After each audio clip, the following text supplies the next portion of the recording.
So I'll tell you the first thing is a must is education. That's one thing which was on the top of the list for my family.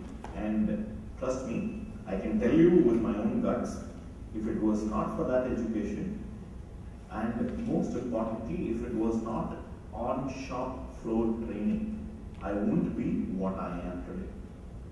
Drop the family ties, drop everything.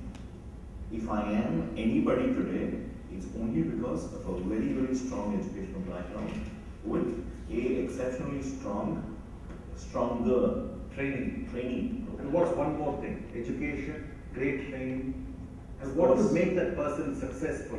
What quality of that person? The only other thing which I feel is passion towards family and work. I think so using education as a filter. See, if you can get through a great education, you've been well trained, and you really like your family business, that's your views, Ranjit. I agree with Abhishek on the first one, being education. No doubt about it. I don't think anyone could dispute that. We don't think education ruins all these kids. All the successful people don't seem to have it. I think a case can be made, no doubt. As you said, a case can be made for people without a formal education also being successful. But I think an education helps. Okay. I don't think it guarantees anything. Okay. You could still be really well educated and still not do anything with your time or life. Yeah, so, I've experienced that personally. Right. So, so education, no doubt. I think the second thing is your ability to respect other people's opinions. Respect other people's opinions. Okay. And I think a lot of that comes from being in a family or in a family business where without consensus or the ability to find consensus, you could never be successful. So don't I have a right upon the family? I have a right, isn't it? Why should I respect? I mean, isn't rights more important? I think you're right. You have a right in so far only as you have a right to express your opinion. I don't think you have a right to push through an agenda. Okay. There has to be through consensus. Beautiful. And the third point? The third one, I think, is, I mean, at some point you have to know for yourself, is this what you want to do? Not because you have it and you can, but really you want to do that. Maybe I'm just better off working somewhere for someone, and I'm happier that way. With just an income that I know is going to come in. Conviction. So in your mind, good education, ability to respect other people's views and while having your own. And third is have conviction. This is what you want to do. You want passion. You want, passion is good, but you also want conviction. You want a rational conviction. So it will be very easy for you. I think the first point I felt when I got into the business is, irrespective of where you're put in, make the best of what you have. It may not necessarily be your first love that you're getting into this kind of a business, but the minute you're in, and if you're in a family and you are pushed indirectly or directly into a particular path. Is this some kind of karma thing? Or? I was just coming to that. I was not really going to karma, but I was going to use the word dharma over here. I would say that you have a professional etiquette. See, irrespective of whether you're an owner or not, once you're working in a particular environment as a professional, you've got to have that professionalism in your business. So I would say the first thing that is very, very important is to look and view the kind of business you're in a sort of a philosophical note where you accept what you have, make the best of it. So there's no point in cribbing and saying, oh, my dad pushed me into this, I've got into this. Try and make the best of it. I think the second most important quality is a lot of hard work. You have to sacrifice a lot of things. There's no shortcuts to success. You just got to be in it and you've got to slug it out. Nothing comes easy, so it's 99% perspiration. And the third thing is, I think you've got to let go at some time. You've got to also be, again, coming back to point number one, you've got to be in a fairly, taking off what Pendurthi said about the, you have to have a consensus approach. Be as far as possible, I know it's not very easy to be in an egoless state, but then try and keep that down as much as possible and try and build consensus, evolve, listen to people, keep your eyes and ears open for opportunities. So basically, this is a very spiritual part, and I love it because we are investors and we see investing as a completely spiritual exercise. Egolessness. No, I'm very serious because this egolessness our view doesn't really matter. We have to look at what the investor wants. A lot of hard work.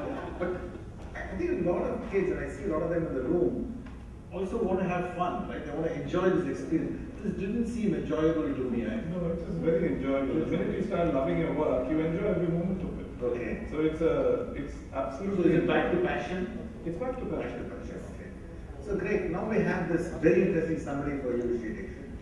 There seems to be broad agreement that education is important, right? Even though I sometimes think all that education teaches you to enjoy the different things in life too much. But anyway, that's just the point of view. Second is plan, train. I think you also said the point.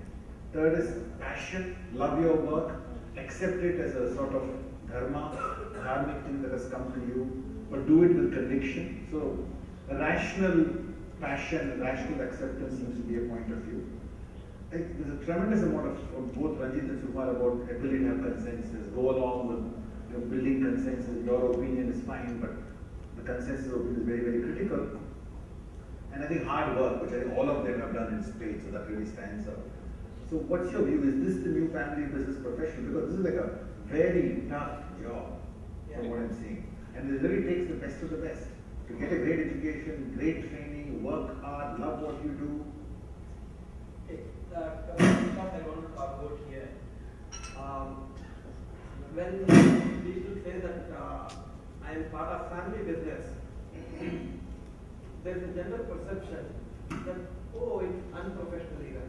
That's the general perception. So these are all very professional guys. Sure. So let me just explain. So what happens is that in world there are only two kinds of business. One is called family business, another is called non-family business. And both family business or non-family business can be run either professionally or unprofessionally. Perfect. It depends on what kind of some of the basic values and culture which are in place. Some of the points I want to add here is that one is the education, of course, it does play a part, very little part, extremely little part. The second part is the outside experience. Once these successful family business next generation people go and work outside for a few years, it brings down their ego. And so they are not going, so some bit of tinker tackling takes place to their psyche. So they are a little bit level headed. That's number one. Number two, in the modal business, family business model, there used to be, I mean it's still there, a concept of master-servant relationship between the owner and other professionals. I am paying, so I am the master, all you guys professionals are basically my servants. You, whatever designations you want to have, you can have, but basically you are a servant. That was the orientation. And it still runs in many family businesses across the world, especially in India. So what happens here, if that culture and value system continues in that family business, how much ever educated this guy is, how much ever outside he is beaten up while doing his 3 years internship for working for some company, the moment he comes and sits here, he does not wear a hat of a manager. He wears the hat of an owner and tries to go and do the managerial job. So there will be no professionalism. If he wants to wear the hat of an owner, he better sit, one if he is in the shareholders meeting or in the board meeting, he should learn to wear that hat. Owner's hat. So the key to professionalism is that, look, am I operating here as a manager?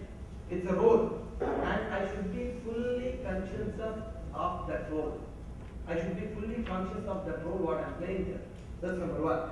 Couple of other things in terms of these owners. Many of the family business owners, next generation or the first generation, there is no proper review system is being put on them. Nobody reviews them. There is no accountability. In fact, as they have the highest corporate governance in India, is next to, it's really in a bad shape. I mean, I read an article a week back in in Economic Times, the concept of independent directors, it really doesn't exist in India. I mean, all the friends and relatives and extended friends are being put on board. if other consultants who are being heavily paid, they are the independent directors. So there is no accountability. So when they are not being reviewed, there is no question. So you put a system of appraisal in place. Absolutely. So once we put a proper PMS for the family members, I have seen the transition taking place, where the professionalism starts to slowly come into the system. And also the concept in today's world, if you want to really grow, in the olden style, they used to grow based on many family members. They just come in and based on that they used to grow. Today, if you want to grow your business, you have to depend on professionals. And if you are going to bring in professionals, you have no choice but to treat them as intellectual partners. If you are not ready to give them that respect, they will walk out. But I'm just curious, right? If you're going to professionalize family members, which I think is absolutely critical in a competitive environment, because the most important thing that I see looking at this private equity investors, today India is not about globalization or any of those organizations. It's about competition. When you have these million kids leaving engineering and MBA each year, bright, they are the top 2-3%. They are getting into business. The competitiveness of India, whether it's in business or whether it's in career, whether it's in anything, is so high that they have to be professionals to be successful. I fully agree with you. I think the question I'm asking yourself is, if family members can become professionals, isn't it time that all of us in this room, family businesses, try to make professionals into family members? I'm not saying get your daughter married to them. That's the oldest trick, right? The kings did for 2,000 years. Right. So but I'm just asking a simple question. How do we make them not only feel like family members, give them equity like family members? After all, I grew up in a family business where our most senior, most respected person was a professional. Actually, we went to him for all our issues. In fact, he's still with us, 50 years. And we respect him just like a family member. In fact, we respect him more than most family members, to be honest. Right. So, why can't we make family business also into the professionals into family members? Yeah. See, basically, I classify the professionals into 5 categories when they work in family and business. The first category, I call them as associate members, that they are always cat on the wall. You will never make them commit because it is running in their head all the time. Should I be here? Should I not be here? Should I be here? Not be here. So that's the first category. Second category is a professional membership. That means this person is committed to what he is committing. So he is committed to himself, and whatever he is promising, he will deliver. So he is got a profession. They are the blue-blooded professional members. You have to ensure that motivation is up, whatever the ESOP, this, that, etc. And if you are not able to give the opportunity and appetizing challenge for them, they will leave. That's the professional membership. The third membership, I call them as institutional members. So this is where it starts to warm up. So where you see people who are ready to do and die with you, who are ready to commit to your cause, who are ready to say that I am ready to go beyond the blue-blooded professional means. So they want to be part of the institution. We want to be part of the institution. So I am ready to take a long-term punt. So that's when they start becoming. They are going to become. They are becoming the part of this family. And the next step? The next step, the fourth membership is co-founding membership, co-founders. So that's the It's very common these days. Very common. In India, it's becoming big time. So these co-founders are basically who share the same passion, same vision, same purpose with this family entrepreneur, first generation, second generation, or whichever generation they are. They are ready to co-build the business. So that is where actually they become an alter ego of the family. They are part and parcel of the whole family. Fantastic. No, thank you very much. So basically, we're seeing that not only the family members become professionals, but professionals can gradually and have become the reality as family members in the sense of the treatment, and that really strengthens the family. So coming to our last round, right? And we sort of the whole idea of this time, and I hope it's working for you, is to basically take issues of entry, take issues of what kind of person, what is that role model, right? And it's very important to define role model because according to, again, the research done by Metis, what we see is that 44% impact on the profit in family businesses comes from the leader, whereas the same number, only 15 to 17% in a completely institutionally owned business. It's about 2.5, 3 times more important, which makes huge amount of sense. So, given that, I think I'd like to go to the main theme and the last round, and then we're going to quickly get into the questions. So, like all of us be brief here, and that is to ask the question: what is success in succession? So, if you know this is the family business professional, these are your own experience, and you had to define succession. So each of you, just in your own personal context, right? How would you define a successful succession? We know that 60%, again, from Metis research, of families in India actually have conflicts, which create disruptions in the family. Right? We know that only 3 out of 100 go to 4th generation. These are all very daunting statistics. And yet, if family businesses did not institutionalize succession, this country wouldn't exist, because family businesses have built this country, and they only have the stamina to make this country stronger and stronger. Emerging market more so than any other place. Family business is the very fabric, borrowing your name, of success. So given that your prescription for your own succession to be successful. Yeah. I think I have a slightly contrarian view to some of the points which Mr. Gurumurthy had raised about, I think ultimately every individual is an individual. For my son, he's on a platform, yes, he can walk in and say, he does an education and he goes through all that, the ropes, and then he comes back to business. But I think one has to give an individual a greater opportunity. And here the biggest thing I think my son enjoys is he's got a fair amount of wealth on a platter. But I'm not saying he's got to earn that wealth. I just think that he's lucky and he's got so much. But he does not necessarily come to the business, because I would like him to think for himself, explore the world, explore career options, do whatever he wants to. So to me, succession is taking off, talking about getting the professionals as part of the family. And that's what I think I've been fairly successful in my business. I have an attrition rate which is as low as 5%. All my senior managers have been with me for the last probably 15, 20 years. They've grown with me. So we've grown together as a family, and we've built this enterprise together. So I personally believe that you've got to professionalize. If you can, and I'm not talking about, if my son does come back or, whatever, that's up to him. It's one of the options. But it's not the only option. And I don't believe in, names being carried on. That's a point of difference I had, saying that, my surname should be on with the next, manager and so on, or the next owner. But the ownership, I think, has to be retained more professional, where you've got shareholders, where you can broad base your organization. Maybe there is a substantial stake with the family, because what you built on, but not necessarily the management has to be with the family. So you're looking at the separation of management ownership, yes, and even basically wealth, succeeding in wealth, but not necessarily in management, I guess. That's great. And today I think with organizations and wealth management, it's possible to do that in a very professional way. Your views, any of which of? I think today the times are different in the sense that today the children, I think, have a lot more opportunities to explore careers. The career alternatives are so many more. So this may not necessarily be the best one, or they want to choose, or the most attractive one for them. But having said that, I think you're saying it's not really a choice, but the plethora of choices they have.